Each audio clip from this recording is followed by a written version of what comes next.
प्यारे दर्शकों नमस्कार। तारीख है आज 26 अक्टूबर 2025, दिन रविवार, हिंदी तिथि कार्तिक माह शुक्ल पक्ष पंचमी। आइए नजर डालते हैं हमारे प्यारे राज्य उत्तराखंड की तमाम बड़ी खबरों पर। वीडियो शुरू करने से पहले कमेंट बॉक्स में जय हिंद लिखकर हमें सपोर्ट करें। तो चलिए शुरू करते हैं। वन निगम ने खनिज निकासी के लिए तैयारियां की तेज, कई नदियों में जलस्तर है बढ़ा हुआ। वन निगम ने खनिज निकासी के लिए तैयारियां तेज कर दी हैं। जहां पर नदी का जलस्तर कम है वहां पर खनिज निकासी शुरू हो गई है। राज्य में वन निगम गौला, कोसी, शारदा, दापका, नंधौर, जाखन एक समेत 13 नदियों में खनिज निकासी का काम करता है। पिछले सत्र में वन निगम ने 61 लाख घन मीटर से अधिक की खनिज निकासी की थी। इसके माध्यम से 196 करोड़ का राजस्व प्राप्त किया था। इस मानसून में काफी बरसात हुई, ऐसे में नदियों में खनिज अधिक आने और उसकी निकासी होने की भी संभावना है। वन निगम का राजस्व बढ़ने की उम्मीद है। विजिलेंस ने 20,000 की रिश्वत लेते 2 फॉरेस्ट गार्ड को दबोचा, हल्द्वानी टीम ने की बड़ी कार्रवाई। विजिलेंस ने रिश्वत लेते 2 फॉरेस्ट गार्ड को दबोचा है। सतर्कता अधिष्ठान सेक्टर हल्द्वानी की टीम ने ये बड़ी कार्रवाई की। फॉरेस्ट गार्ड दीपक जोशी और भुवन चंद्र भट्ट दोनों को 20,000 की रिश्वत लेते गिरफ्तार किया गया। विद्यालय शिक्षा विभाग के 4 संयुक्त निदेशकों को अपर निदेशक पद पर मिली पदोन्नति, आदेश जारी। विद्यालय शिक्षा विभाग के 4 संयुक्त निदेशकों को अपर निदेशक पद पर पदोन्नत किया गया है। शिक्षा मंत्री डॉक्टर धन सिंह रावत के अनुमोदन के बाद शासन ने पदोन्नति संबंधी आदेश जारी किया। साथ ही सभी अधिकारियों को उनकी नई जिम्मेदारी भी सौंप दी गई। सचिव शिक्षा रविनाथ रामन के जारी आदेश में गजेंद्र सिंह सोन को पदोन्नत कर उन्हें अपर शिक्षा निदेशक प्रारंभिक शिक्षा कुमाऊं मंडल की जिम्मेदारी सौंपी गई।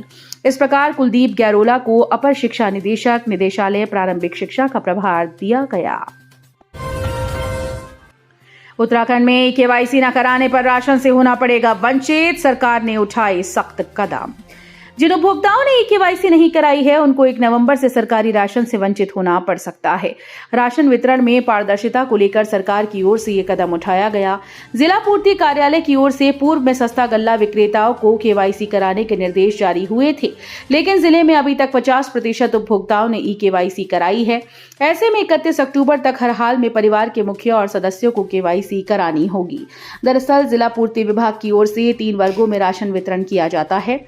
केंद्र की राष्ट्रीय खाद्य सुरक्षा और अंत्योदय योजना के अंतर्गत राशन वितरण होता है, जबकि राज्य सरकार की राज्य खाद्य योजना के अंतर्गत राशन वितरण किया जाता है। ऐसे में जो उपभोक्ता सरकारी राशन का लाभ ले रहे हैं उनके राशन कार्ड धारक और सदस्यों को राशन विक्रेता की दुकान पर जाकर बायोमेट्रिक के जरिए केवाईसी करानी होगी। प्रदेश में भूउपयोग परिवर्तन की समय सीमा की गई तय, अब ऑनलाइन होगी प्रक्रिया।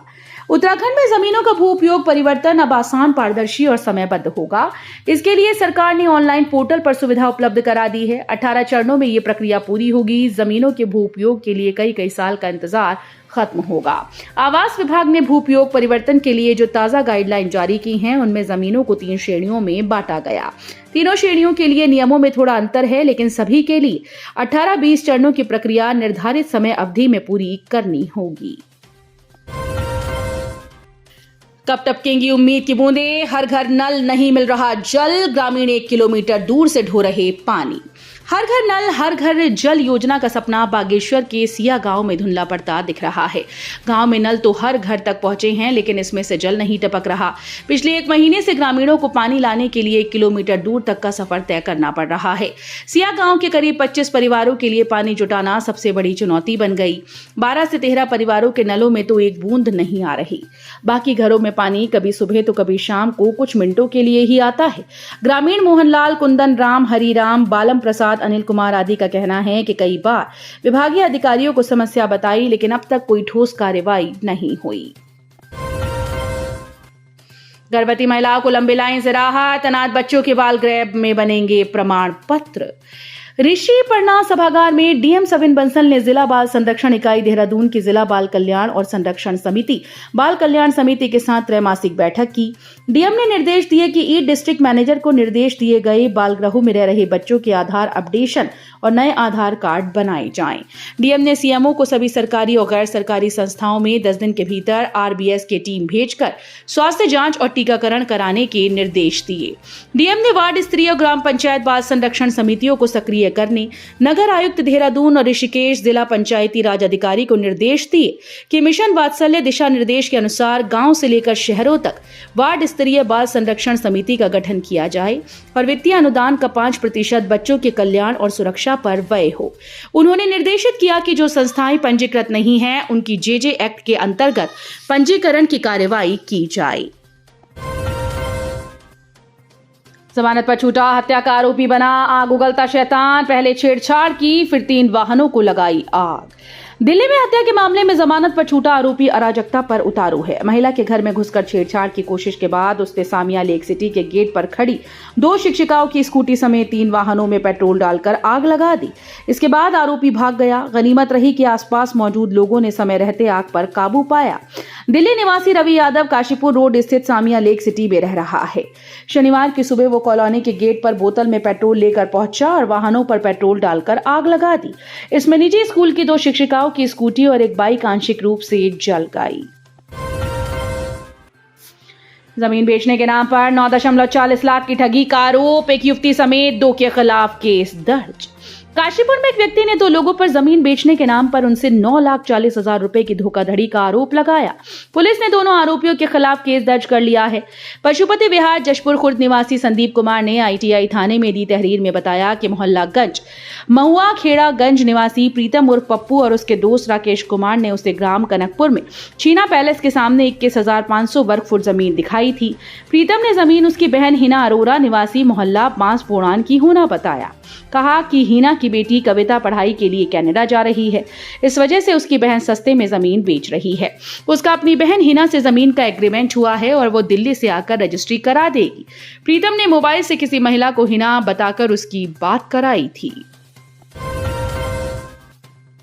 आयुर्वेद विश्वविद्यालय में प्रशासकीय व वित्तीय अनियमितता, वित्त विभाग ने तलब की, कार्रवाई की रिपोर्ट। उत्तराखंड आयुर्वेद विश्वविद्यालय में प्रशासकीय व वित्तीय अनियमितताओं पर वित्त विभाग ने कार्रवाई की रिपोर्ट तलब की।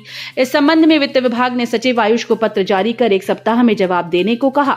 आयुर्वेद विश्वविद्यालय में कर्मचारियों के नियम विरुद्ध पदोन्नति व अन्य वित्तीय अनियमितताओं को गंभीरता से लेते हुए वित्त विभाग ने विश्वविद्यालय को दी जाने वाली राशि रोक दी।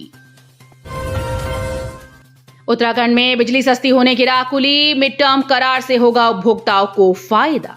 उत्तराखंड पावर कॉर्पोरेशन लिमिटेड बिजली जरूरतों को सस्ती दरों पर पूरा करने के लिए पहली बार मिड टर्म बिजली खरीद करार करने जा रहा है। नियामक आयोग की मंजूरी मिलने पर राज्य की बिजली व्यवस्था के लिए कदम बेहद अहम साबित होगा।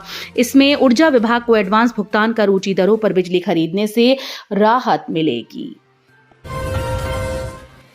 दिल दहलाने वाली घटना, पत्नी के सिर को ईंट से कुचला, महिला की दर्दनाक मौत, आरोपी गिरफ्तार। उत्तराखंड की हल्द्वानी पुलिस ने पारिवारिक कलह में पत्नी की हत्या करने वाले आरोपी पति को गिरफ्तार कर लिया है। आरोपी ने अपना गुनाह कबूल कर लिया है। प्राप्त जानकारी के अनुसार इंतजार हुसैन हल्द्वानी के बनभूलपुरा के मलिक का बगीचा में अपनी पत्नी शाहीन और बच्चों के साथ रहता था। विगत 23 अक्टूबर को पारिवारिक कलह के कारण आरोपी ने ईंट के टुकड़े से शाहीन पर कई बार प्रहार किया था। उत्तराखंड में भीषण हादसा, 21 वर्षीय युवक की दर्दनाक मौत, डिवाइडर से टकराई बाइक। उत्तराखंड में भीषण सड़क हादसा हुआ, जहां अनियंत्रित होकर एक बाइक डिवाइडर से टकरा गई। हादसे में 21 वर्षीय युवक की दर्दनाक मौत हुई। मिली जानकारी के अनुसार यह घटना भगवानपुर के पास हुई, जहां अनियंत्रित होकर एक बाइक डिवाइडर से जा टकराई।